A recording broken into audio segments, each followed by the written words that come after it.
My name is Madison Parker.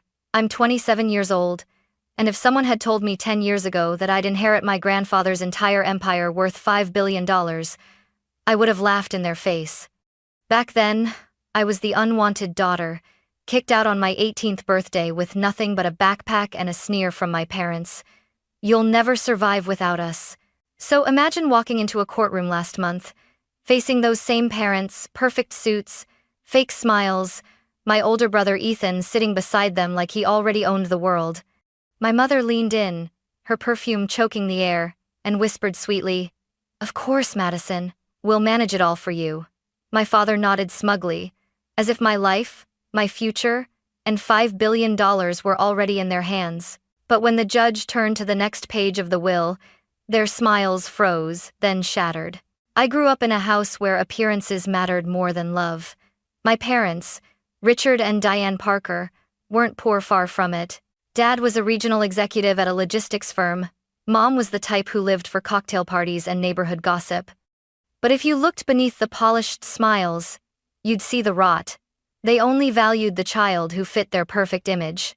That child was my brother, Ethan. He was the golden boy, straight, a student, football star, the one my parents paraded at dinner parties. Every victory of his was a family celebration. When Ethan got accepted to his dream college, Dad opened champagne. When I wrote a short story that won a local contest, Mom shrugged and said, "That's cute, but it won't pay the bills." It wasn't that I was rebellious. I wasn't sneaking out or breaking rules. I simply didn't fit the mold. I liked art more than sports, books more than cars, quiet nights more than loud parties. For that, I was branded difficult. When I asked why Ethan got a brand new car at 16 while I patched together rides from friends, my father's jaw tightened. "Life isn't fair, Madison. Learn your place." By the time I turned 17, the tension in the house was unbearable. Every dinner became a trial. Mom would roll her eyes whenever I asked for basic fairness. Ethan would smirk across the table, twirling his car keys, basking in the glow of being untouchable. And Dad just looked at me like I was a problem he couldn't wait to get rid of. I'll never forget the night he leaned forward, his voice low and sharp. "If you're still living under this roof by 18, you're a failure." The words cut deeper than any slap. I laughed then, because what else could I do? But inside, I was shattering. And when my 18th birthday arrived, they made good on their promise. It wasn't a quiet dismissal, it was a performance. Mom called me into the living room, Ethan lounging on the couch like it was a show. Dad stood tall, holding an envelope. "We've decided it's time you learn responsibility," he said coldly. "No more money, no more support, you're on your own." The envelope held nothing, no check, no safety net, just a symbolic gesture that they were done with me. I packed what I could into a backpack, 2 changes of clothes, a sketchbook, and my phone. When I hesitated at the door, Mom's voice rang out, syrupy but cruel. "Don't worry, sweetheart. You'll thank us one day."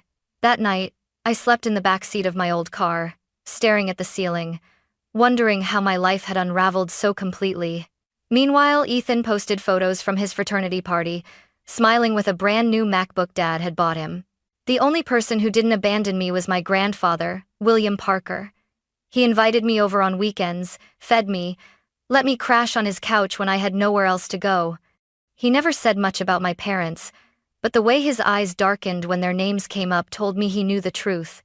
In time, he became more of a father to me than my own ever was.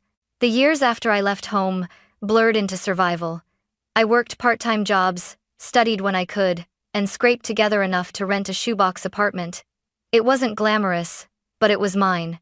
Through it all, my grandfather, William Parker, was the only family who never turned his back on me. He'd slip me grocery money when he thought I wasn't looking, invite me over for Sunday dinners, and remind me with a firm squeeze of my hand, "Madison, you're stronger than you think." So when the call came, it knocked the air from my lungs.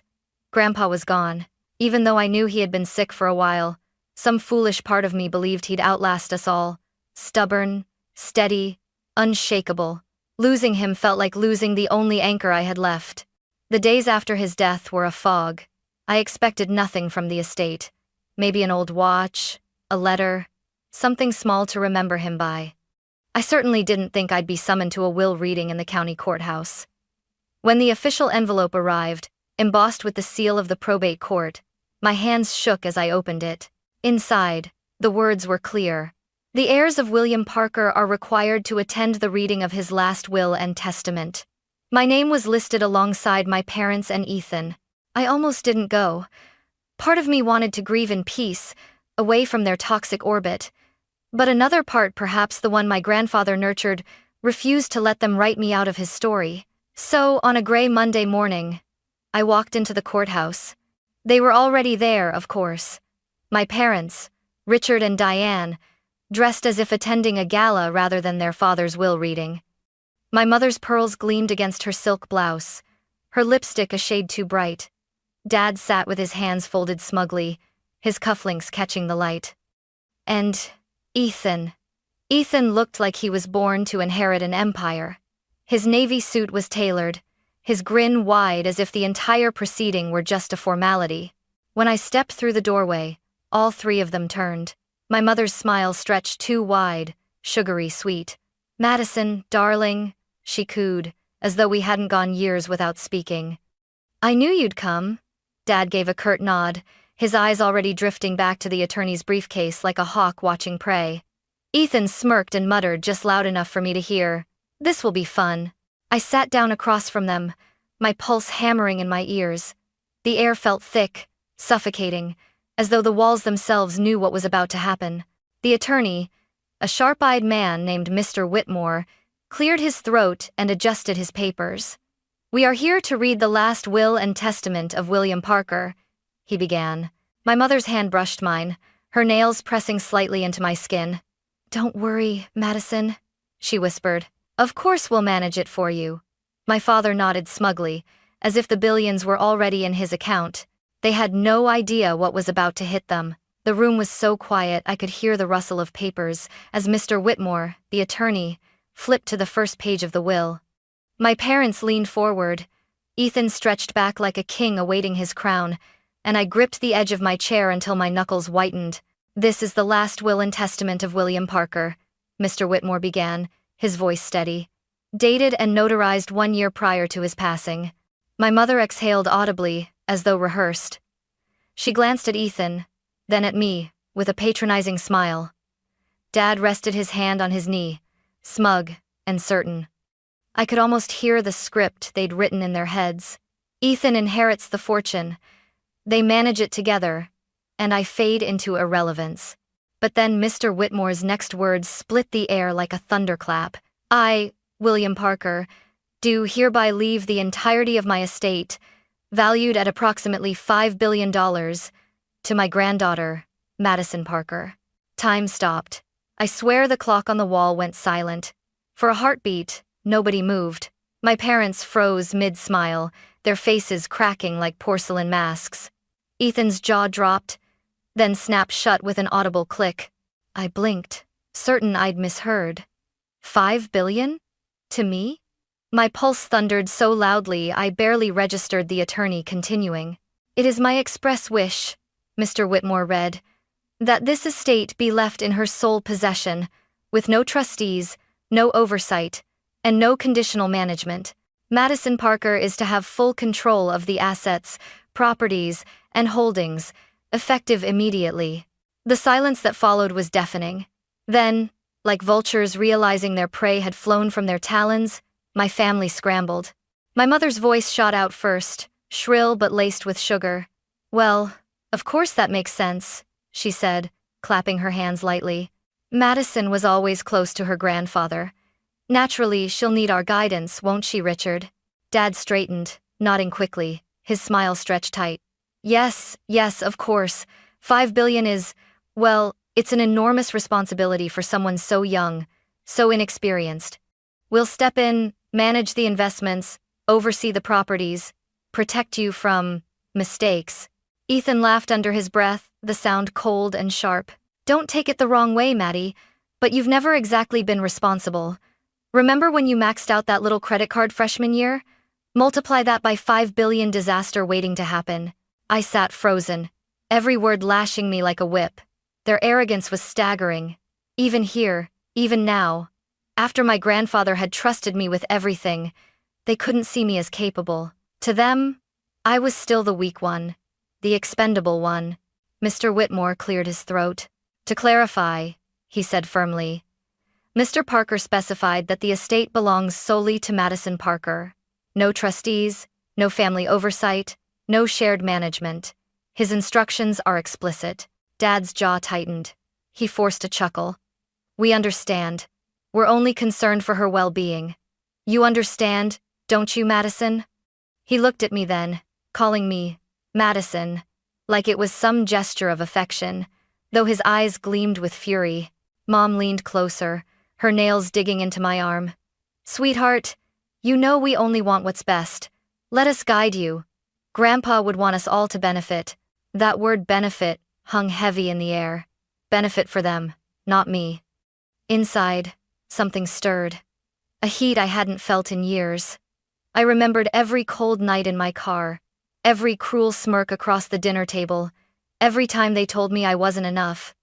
And now here they were, trying to sink their claws into the one thing my grandfather had trusted me with. I kept my face neutral, my lips pressed tight, but inside, I was boiling. Ethan leaned forward, smirking again. Think about it, Maddie. You're not even a homeowner. You rent. You've never invested a dime. $5 billion will drown you. Dad's managed money his whole career. It just makes sense. For a moment, I almost laughed. They still didn't understand. Grandpa had seen through all of them. He hadn't chosen me out of pity. He'd chosen me because he knew I could rise above their greed. And as their voices droned on, full of fake sweetness and poisonous barbs, I sat straighter in my chair. I didn't say a word. Not yet. But I knew this was only the beginning of a war they could never win. The courthouse scene was only the opening act. By the time I returned to my apartment that evening, my phone was already buzzing with messages from my mother. We should talk, sweetheart. Your father and I know what's best. Don't make rash decisions. Each text dripped with faux concern, but I knew the truth they were circling, desperate. I ignored them. For 2 days, silence. Then, late one night, a knock rattled my door. When I opened it, there stood Ethan, leaning against the frame in his tailored jacket, that infuriating smirk plastered across his face. Without waiting for permission, he walked in. Cute place, he said, glancing around my modest living room as though inspecting a motel. But let's be honest, Maddie. This won't do anymore. $5 billion and you're living here? Embarrassing. I crossed my arms. What do you want, Ethan? He sank into my couch, stretching out like he owned it. Simple. I'm here to make sure you don't embarrass yourself.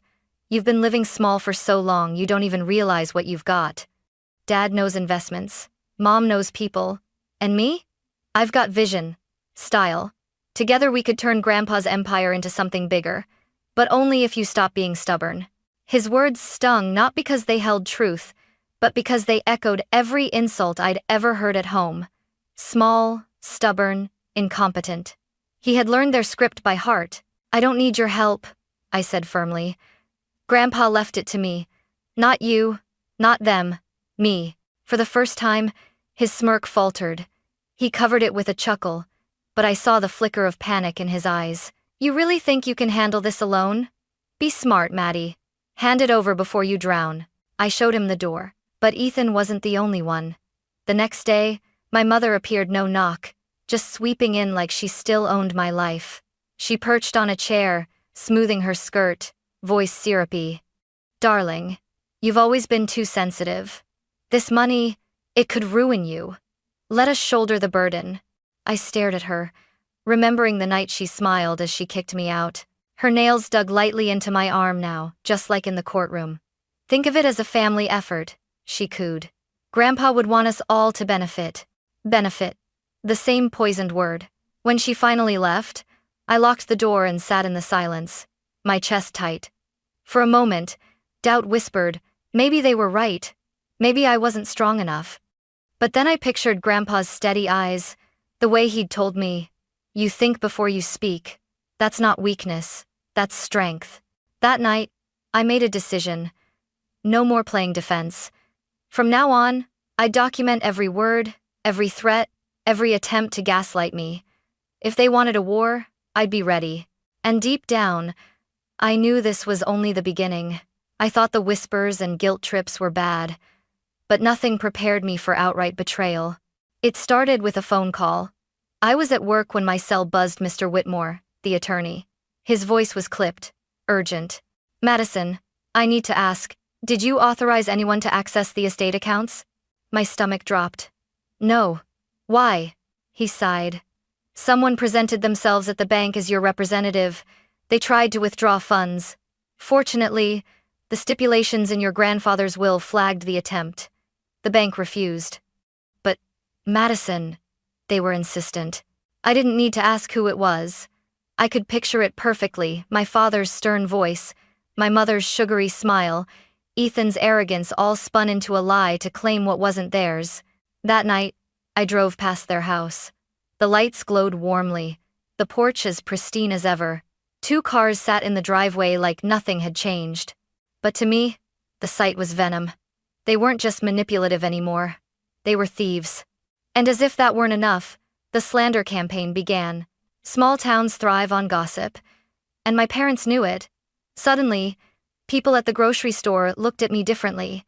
The cashier who once smiled now muttered, "Must be nice, living off an old man's money." At the gas station, I caught whispers. She stole it from her brother. That fortune wasn't meant for her. Even my few friends pulled away. Phone calls stopped. Invitations vanished. The narrative was spreading. I was greedy, undeserving, a fraud. One evening, sitting alone at my kitchen table, the weight of it all crushed me. I had the money, yes, but it felt like a trap. If I used it, I'd feed their story. If I stayed quiet, I'd drown in silence. For the first time since the will reading, I wondered if maybe they were right, if maybe I wasn't strong enough. My hand drifted to a drawer. Inside, tucked beneath old receipts and a dried-up pen, was an envelope I'd nearly forgotten. It was from my 21st birthday. Grandpa had handed it to me back then with a knowing smile, saying, "One day, you'll understand." With trembling hands, I opened it. The letter inside was written in his firm, slightly shaky script. "Madison, if you're reading this, I hope you've learned by now that the world doesn't give it takes. Don't let them. You are stronger than you know, and one day you'll have to prove it. When that time comes, don't shrink back. Stand tall. They can only steal from you if you hand it to them." Tears blurred my vision as I read those words again and again until they burned into me. My grandfather had known. He had seen through them long before I ever did, and he had trusted me, not them, to rise above it. I folded the letter carefully, placed it back in the envelope, and felt something shift inside me. The fear didn't vanish, but it hardened into resolve. They wanted to play dirty? Fine. I'd stop reacting and start preparing. This wasn't survival anymore. It was war. The letter changed everything.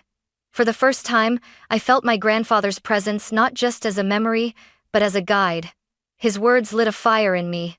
Don't shrink back. Stand tall. I began to prepare. Quietly, methodically. The first step was finding someone I could trust with the financial side of things. Not a flashy advisor tied to my father's world, but someone grounded, meticulous. Through a coworker's recommendation, I met Robert Hale, a graying man with calm eyes and a yellow legal pad permanently tucked under his arm. He didn't fawn over the billions or try to dazzle me with jargon. Instead, he asked careful questions. What do you want this money to mean? What are your goals? Your fears? He listened without judgment, as I admitted I was terrified of drowning under the weight of it all. When our first meeting ended, he slid a simple plan across the table. You're more capable than you think, Madison, he said, shaking my hand firmly. You just needed someone to confirm it. That night, I slept better than I had in weeks. With Robert's help, I took small, deliberate steps. I purchased a modest home, not a mansion, just a quiet place where no one could throw me out. Walking through those empty rooms, I whispered to myself, this is mine, truly mine. But I knew money alone wouldn't protect me. My parents were relentless, and gossip was their weapon. So I decided to fight back the way my grandfather would have, by building respect. I joined a local charity board he had once supported. At first, I was nervous, the whispers of undeserving heiress still following me. But slowly, people began to see me as more than a headline. They remembered William Parker's integrity and, by extension, they started to respect me. Then came the turning point. At one of those board meetings, I was introduced to Daniel Grant, a retired attorney in his 50s with sharp eyes and a calm, commanding presence. When he learned I was William Parker's granddaughter, his expression softened. "Your grandfather was a rare man," he said, gripping my hand. "He always spoke highly of you." Over coffee a week later, Daniel leaned in and lowered his voice. "You should know your grandfather anticipated trouble after his passing. He put certain protections in place." My breath caught. "Protections?" Daniel nodded, sliding a worn folder across the table. Inside were documents I'd never seen, ironclad clauses, notarized stipulations. If your parents attempt to interfere or present themselves as your representatives, they're automatically disinherited. Not just morally, Madison, legally. He safeguarded you. I stared at the papers, my chest tight. My grandfather hadn't just left me money. He had left me a fortress. For the first time, I realized I wasn't playing defense anymore. I had leverage, proof, ammunition. Daniel sat back, his voice calm but firm. "They think you're weak. They don't realize you're holding the stronger hand. When they overstep, and they will, you'll be ready." I left that meeting with a new sense of clarity. My parents weren't just up against me anymore. They were up against my grandfather's foresight, my allies, and my determination. The war wasn't over. But for the first time, I felt like I could win. I should have known it was coming. For weeks, my parents and Ethan had been circling like sharks, testing boundaries, sniffing for weakness. They'd tried guilt, manipulation, and theft. Nothing had worked. So they escalated to the one place they thought they could win, the courtroom. It was a crisp autumn morning when Daniel called me. His tone was sharper than I'd ever heard. "Madison, they filed a petition with the court this morning. They're claiming you're unfit to manage the estate. They're requesting guardianship of your assets." I nearly dropped the phone. "Guardianship? I'm 27 years old. That's their angle," Daniel said grimly. "They'll argue you're inexperienced, unstable, incapable. But remember, we've prepared for this." The hearing was set for the following week. The days leading up to it stretched like wire. Every time I stepped outside, I felt the weight of whispers. Neighbors looked at me with a mix of pity and suspicion. My parents had been busy poisoning the well. By the time I entered the courthouse, my hands were trembling. I wore a simple navy suit, nothing flashy. I wanted to look competent, steady. Across the aisle, my parents and Ethan sat together, flanking one another like soldiers. My mother's smile was syrupy, my father's jaw tight with smug anticipation, Ethan practically glowing with arrogance. When the judge called us to order, their attorney stood and launched into a performance. His words dripped with condescension. "Your Honor, my clients are deeply concerned for their daughter. While they grieve the loss of William Parker, they cannot ignore the risk of handing a $5 billion estate to someone as inexperienced and impulsive as Madison. She has no history of financial management, no assets of her own prior to this inheritance, and a record of poor decision-making. It is only logical that her parents, successful, established adults, step in to safeguard the estate." Ethan nodded solemnly at every line, as though rehearsed. My mother dabbed at her eyes with a handkerchief, feigning emotion. My father looked directly at the judge, projecting gravitas. It was theater, and they thought the audience would buy it. Then Daniel rose. He didn't rush. His voice was calm, deliberate. "Your Honor, this case is not about competence, it's about greed." He laid out the evidence one by one, each piece like a hammer blow. The forged attempt at the bank, text messages from Ethan, dripping with condescension, mocking my ability to handle the money. Letters from my parents proposing that I share the inheritance by funneling assets into their accounts. The stipulations in my grandfather's will, ironclad, notarized, explicit that no one but me was to manage the estate. The courtroom grew quieter with each revelation. My parents shifted in their seats, their confidence cracking. Ethan's smugness faltered as Daniel projected one of his texts onto the screen. You'll drown in 5 billion, Maddie. Better let Dad take it. Then Daniel delivered the final blow. He lifted a worn leather notebook, edges frayed with use. This was entrusted to me by William Parker himself. Inside are his handwritten notes, his concerns, his foresight. He anticipated this exact situation. Allow me to read a passage. He flipped to the final page, his voice steady as he recited, "If they attempt to take what is not theirs, it will be proof enough of why I chose Madison. She has endured their cruelty, risen above their neglect, and proven stronger than they ever imagined. My estate is hers alone, not to be shared with those who cast her out." The words echoed through the chamber like a verdict before the verdict. I watched my mother pale, her hand frozen mid-clutch of her pearls. My father's fists clenched against the table. Ethan's eyes darted to the floor, his jaw tight. The judge leaned forward, her expression unreadable. Then, in a voice crisp and final, she said, "The petition is denied. The estate remains solely in Madison Parker's control. Furthermore, this court cautions the petitioners against any further attempts to undermine the explicit wishes of the deceased. This matter is closed." It was over in less than an hour, but it felt like a lifetime. As the gavel struck, my parents' facade shattered completely. My mother turned to me, voice trembling with false warmth. "Sweetheart, you don't understand how much pressure this island. We only wanted to protect you." I stood, calm in a way I hadn't been in years. "No, you wanted to protect yourselves. Grandpa knew it, and now everyone else does too." Her hand hovered in the air, then dropped. My father muttered under his breath but couldn't meet my eyes. Ethan stormed ahead, his heels clicking like gunfire against the marble floor. I walked out of that courthouse with my head high, the weight of years lifting from my shoulders. For the first time, I wasn't the outcast, the failure, the scapegoat. I was the heir my grandfather had chosen and the one thing my parents could never control again. But as I stepped into the sunlight, one truth burned in my chest. This wasn't the end. The legal battle was won. Yes. But the fallout, the reputations destroyed, the relationships severed was just beginning. And I was ready for it. The verdict might have ended the legal battle, but the aftermath unraveled slowly, like dominoes tipping one by one. My parents had strutted into that courtroom believing they could bend the world to their will, the same way they bent me when I was young. The judge's ruling had done more than deny their petition. It had ripped away the masks they had worn for decades. It started small. My mother's circle at the country club suddenly grew cold. Where once she was the queen of gossip and brunches, now conversations hushed when she entered the room. I heard whispers from acquaintances. "We had no idea how cruelly they treated Madison. It's disgraceful." She tried to brush it off with brittle smiles, but even she couldn't hide the humiliation. My father fared no better.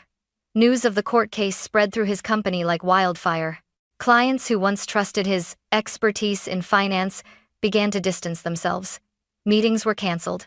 Eventually, I learned he'd been encouraged to take early retirement. For a man whose entire identity was wrapped in professional authority, the forced exit was a crushing blow. And Ethan. Oh, Ethan's fall was the sharpest. His entire social status had been built on being the golden child, the favored son, the heir apparent. But after the court exposed the attempted fraud and those smug texts, people saw him for what he truly was, entitled, arrogant, and hollow. His girlfriend dumped him. Invitations to parties dried up. Soon enough, word reached me that he'd moved back in with our parents. 3 broken egos under one roof, feeding off each other's bitterness. Meanwhile, my world expanded in ways I'd never dared to imagine. I threw myself into work and into causes my grandfather had cared about. The charity board grew into something larger, and I began to play a leadership role. For the first time, people sought out my voice, not to dismiss it, but to listen. Respect not grudging, not conditional, real respect. I invested carefully, following Robert's steady plan. My home became more than shelter. It became proof that no one could ever throw me out again. Every key I turned in the lock reminded me of how far I had come. But the most powerful moment came quietly. One evening, I drove past my parents' house, the same house I had been exiled from on my 18th birthday. The porch light was on, but the lawn was unkempt. the shutters faded, the paint peeling. It looked tired, worn, almost like the people inside. I parked across the street, memories washing over me. The night they staged my exile, the years of mockery, the endless comparisons to Ethan. For so long, that house had been a monument to my failure. But now, I felt nothing but clarity. They hadn't destroyed me. They had forged me. I rolled down the window, the cool night air brushing against my face, and whispered words I'd never dared speak before. Grandpa was right. I decide what I'm worth. With that, I put the car in gear and drove away, leaving behind the house, the ghosts, and the power they once held over me. The real revenge wasn't in humiliating them publicly. It wasn't in the billions sitting in my accounts. It was in this freedom, the knowledge that I no longer needed their approval, their love, or their validation. They had cut me out of their lives when I was 18. Now, I had finally cut them out of mine.